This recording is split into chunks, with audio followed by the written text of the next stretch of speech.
안녕하세요. 모형범선TV입니다. 오늘 다뤄볼 주제는 바로 이겁니다. 범선 모형을 제작할 때 가장 하이라이트는 마스트를 세우고 야드를 달고 수많은 로프를 연결하는 리깅 작업입니다. 하지만 공들여서 만든 선체에 키트에 들어있는 기본 실을 그대로 사용하게 된다면 어딘가 많이 아쉽고 만지면 만질수록 보풀이 일어나는 그런 느낌에 많은 분들이 실망하실 겁니다. 선체는 가급적 무난하게 완성을 하더라도 이 리깅 작업만큼은 제대로 올바른 로프를 사용해서 완성을 하면은 조금 더 나은 범선 모형이 만들어지게 됩니다. 범선 모형은 로프의 예술이라고 생각이 됩니다. 따라서 멋진 로프를 이용해서 완성을 한다면 이보다 더 좋을 수가 없습니다. 이번 로프 제작 영상은 크게 두 번으로 나눠서 1부에서는 왜 범선 모델러들이 직접 로프를 만들어야 하는지, 그리고 로프의 구조와 종류, 그것들을 만드는데 필요한 장비와 재료들을 소개하고, 2부는 다양한 로프 종류를 직접 만드는 영상으로 담아봤습니다. 영상이 좋으셨다면 구독, 좋아요를 부탁드리겠습니다. 우리가 만드는 범선 모형의 리깅실은 각 제조사마다 조금씩 특징이 있는데요. 여기 보시면은 여러 회사들의 리깅실들을 보실 수가 있습니다. 대다수 키트의 리깅실의 굵기는 범선 모형의 스케일과 상관없이 대체로 비슷한 크기의 실들을 제공합니다. 그리고 러닝 리깅에 사용하는 실과 스탠딩 리깅에 사용하는 실을 구분하는 편이기도 한데, 일부 키트 회사에서는 한 가지 색으로 된 리깅 실만 들어있는 키트들도 있습니다. 실들의 굵기를 재보면 예를 들어서 같은 0.5mm의 실이라 할지라도 굵기는 제각각인 것을 알 수 있습니다. 실제 굵기와는 하나도 안 맞죠. 아마도 이것은 실질적인 굵기가 아니라 각 리깅 실의 차이만 나타내는 것 같습니다. 그리고 리깅 작업을 하면서 블록에 실을 통과하거나 매듭을 짓는 등 이 리깅 실을 핸들링을 하면 할수록 보풀이 어느 정도 생기기 마련인데, 특히 이 오크레 실들이 보풀이 많이 생기기로 유명합니다. 이 야마테의 러닝 리깅 실은 이제 막 건조한 범선의 로프와 같은 황갈색을 띠고 있고요. 이 칼더크래프트의 실들은 로프가 오래돼서 섬유 고유의 색이 바래진 회색빛이 도는 베이지색을 띠고 있습니다. 그리고 이 코렐과 오크레의 실들은 약간의 녹색기가 있습니다. 대체로 이런 키트의 리깅 실들은 보풀이 많고 실제 크기도 하나도 안 맞아 사이즈는 단지 각 실들의 비교 대상으로만 봐야 할 정도입니다. 이런 기성품들의 실을 범선 모형에 사용하려고 한다면 많은 분들이 왁스를 바른다던가 아니면 열을 가해서 보풀을 제거하는 등 다양한 후처리 과정을 거쳐도 실제 역사 속 범선의 로프처럼 여러 가닥의 실들을 꼬아서 만든 그런 디테일은 보기 힘듭니다. 자, 그럼 일상생활에 쓰이는 실제 로프들을 한번 살펴보겠습니다. 우리가 흔히 보는 로프들입니다. 그리고 빅토리와 컨스티튜션, 트링코 말레의 디깅 사진들입니다. 이건 영화 마스터 앤 커맨더에서 나오는 주인공의 함선인 서프라이즈호의 로프들입니다. 여러분, 혹시 이런 로프들을 구별하실 수 있겠어요? 다시 한번 잘 보세요. 이번에는 좀 더 확대를 해서 보여드리겠습니다.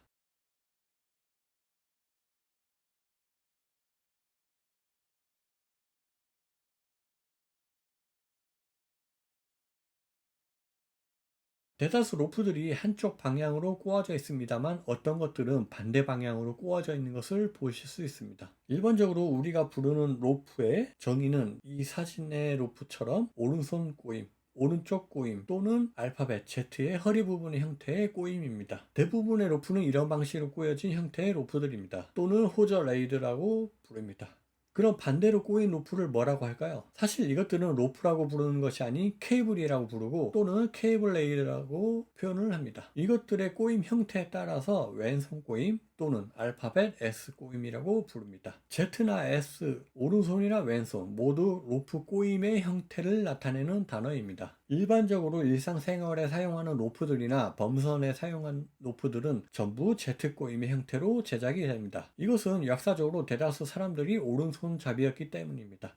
그대로 올라가서 사람의 힘으로 로프를 제작하는 과정에서도 왼손잡이보다 오른손잡이의 사람들이 조금 더 힘을 쓸 수 있고, 결과적으로 S 꼬임의 형태로 만들어진 로프보다 조금 더 튼튼하기 때문에 Z 형태의 꼬임으로 만드는 것입니다. 로프를 만드는 과정은 여러 가닥에 섬유를 꼬아서 실을 만들고, 이렇게 꼬아진 실들을 또 반대로 꼬아서 가닥을 만들고, 만들어진 가닥을 세 가닥으로 모아서 반대로 꼬은 것이 로프입니다. 간혹 네 가닥을 꼬아서 만든 로프가 있는데, 이것은 범선의 줄사다리, 즉 슈라우드 레이드라고 부르기도 합니다. 네 가닥의 중심에 코어가 존재하기 때문에 일반적인 세 가닥의 로프보다 조금 더 튼튼하고 마스트를 지탱하는 슈라우드에 주로 사용되는 로프입니다. 그리고 세 개의 로프를 모아서 다시 반대 방향으로 꼬아서 만든 것이 케이블이라고 부르는데, 이것은 매우 큰 하중이 필요한 마스트의 하부 스테이에 사용되고, 19세기 이후 영국 해군의 범선에는 슈라우드에도 이 케이블이 사용되기도 했습니다. 그리고 케이블은 앵커에도 연결해서 물속에 잠긴 앵커를 끌어올릴 때 또 사용하는데, 일반적인 로프는 방수가 되지 않아서 앵커에 연결한 로프는 물기를 가득 머금기 때문에 무거워져서 중간에 로프가 끊어지거나 이런 무거운 로프를 끌어올리기가 어렵습니다. 반면에 케이블은 세 가닥의 로프를 매우 단단하게 꼬임이 들어가면서 제작하기 때문에 수분을 차단하면서 방수 성능을 갖게 되는 것입니다. 이런 로프라든가 케이블 제작 시 각 제작 단계마다 서로 반대 방향으로 꼬는 이유는 가닥에 꼬아진 힘이 풀어지려는 성질이 다음 단계에서 반대로 꼬았기 때문에 내부에서 서로 꼭 붙들어매는 평형 상태가 유지되면서 스스로 풀리지가 않습니다.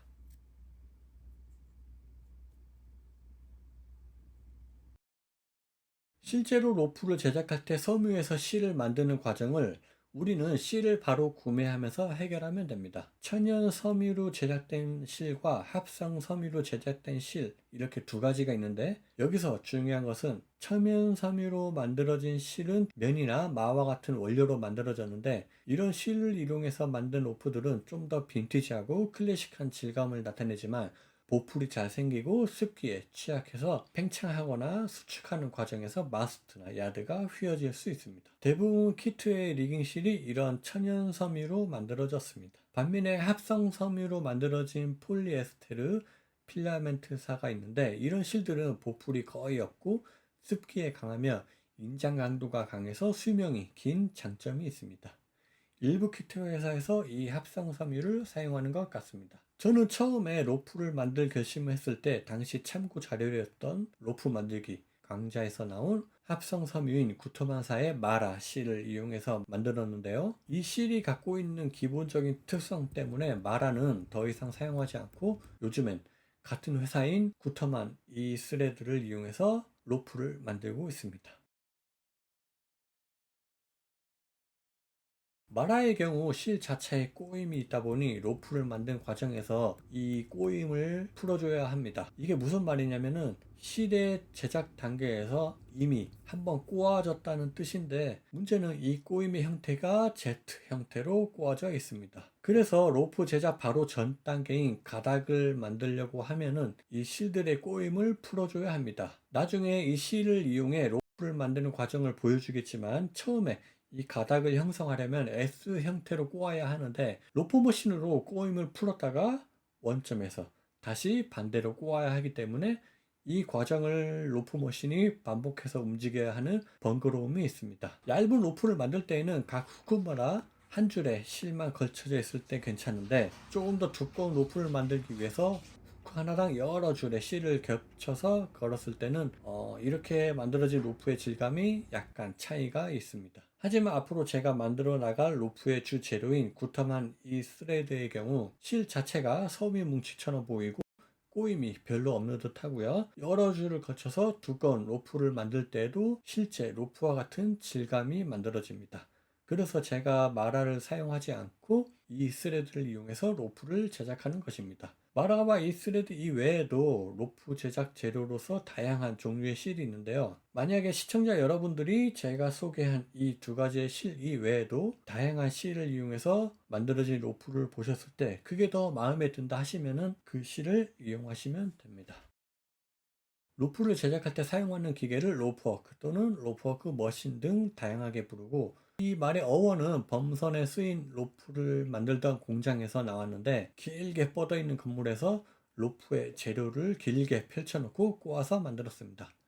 과거에 범선에 사용한 로프를 만들려면 꽤나 길게 만들었는데요. 1000피트 약 300m가 영국 해군의 표준 로프의 길이였습니다. 참고로 HMS 빅토리아와 같은 전열함에는 총 31마일 약 50km의 로프가 필요했습니다. 모형용으로 로프를 만드는 로프워크는 구동되는 방법에 따라서 크게 몇 가지로 나눌 수가 있는데요. 우선 이 사진을 보시면 양쪽에 3개의 후크가 설치되어 있고 기계를 돌리면서 실의 가운데 부분에 꼬임이 시작되는 것을 볼 수 있습니다. 이 로프워크는 모델십 웨이에서 판매하는 제품인데 수동형이에요. 뒤에 아무런 전동 도구가 달려있지 않아서 시간이 굉장히 오래 걸릴 것 같은 생각이 들고요. 이 기계에서 좀 더 업그레이드 한 것이 사이렌 모델십에서 판매하는 로프워크입니다. 아까 그 로프워크와 비교해서 겉으로 보기엔 크게 차이가 없어 보이지만 이 기계는 뒤쪽에 드릴을 이용해서 구동하기 때문에 시간이 굉장히 빠르고 또 세 가닥의 후크를 약간의 조작을 통해서 4개의 후크로 바꿀 수 있는 그런 장점이 있습니다. 제가 처음 이 기계를 이용해서 로프를 만들었었는데 드릴을 이용해서 속도를 제어하기가 상당히 어렵더라고요. 속도를 제어하기 힘들다 보니 로프의 꼬임도 일정하게 나오지 않아서 처음엔 많은 시행착오를 거치면서 로프의 꼬임을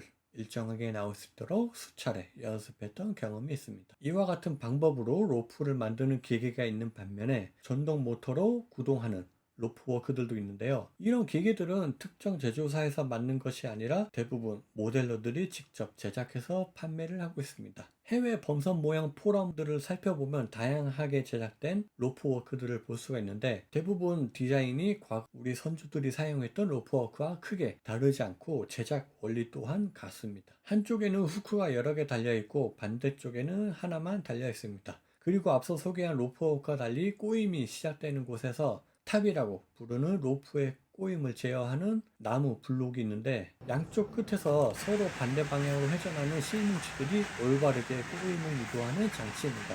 그리고 이 가운데 부분에 구멍이 하나 있는데 이 구멍을 통해서 로프의 중심 코어를 집어넣고 4가닥의 슈라우드 레이드를 만들 수가 있습니다. 제가 사용하는 로프워크가 바로 이런 구조입니다. 그 외에도 이렇게 연속적으로 로프를 제작할 수 있는 기계와 특이하게 수평이 아닌 수직으로 설치를 해서 로프를 만들 수 있는 로프 머신도 있습니다. 이 두 기계의 사용 방법과 원리는 제가 자세히는 모르지만 이 로프워크는 사용법만 확실하게 익혀둔다면 공간을 그렇게 많이 차지하지 않고 전통적인 방법으로 로프를 만드는 머신처럼 여러 번 왔다 갔다 해야 하는 번거로움도 없습니다. 자, 그럼 지루한 이론은 여기까지 하고 다음 2부에서는 여러 종류의 로프들을 만들어 볼 건데요. 한 줄의 실로 3가닥으로 이루어진 얇은 로프, 그리고 여러 줄의 실을 이용해서 조금 더 두꺼운 로프를 만들고 4가닥의 실과 코어를 포함한 슈라우드, 레이드를 만들어 보고 끝으로 3가닥의 로프를 반대로